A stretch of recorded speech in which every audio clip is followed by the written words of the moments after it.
হাসরের ময়দানে কত কাতার মানুষ হবে গো। নবী বলেন আয়েশা, হাসরের ময়দানে মানুষ 120 কাতার মানুষ হবে। কয় কাতার? আয়েশা রে, হাসরের ময়দানে 120 কাতার মানুষ হবে। আয়েশা সিদ্দিকা বলেন ইয়া রাসূলুল্লাহ, আমি জানতে চাই আপনার রাসূলুল্লাহর উম্মত কত কাতার হবে।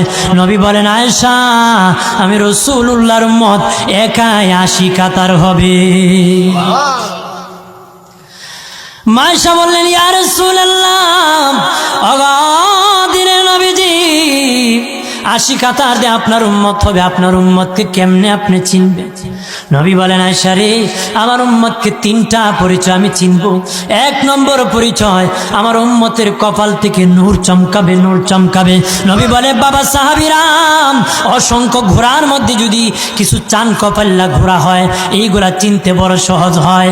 চান কপাল্লা ঘোড়া চিনতে বড় সহজ হয়। হাসরের ময়দানে আমার 1 প্রকার উম্মত চান কপাল্লা হবে, কপাল থেকে নূর চমকাবে, নূর চমকাবে। তখন আমি বুঝতে পারবো নূর চমকেওয়ালা তারা সবাই আমি রাসূলুল্লাহর উম্মত।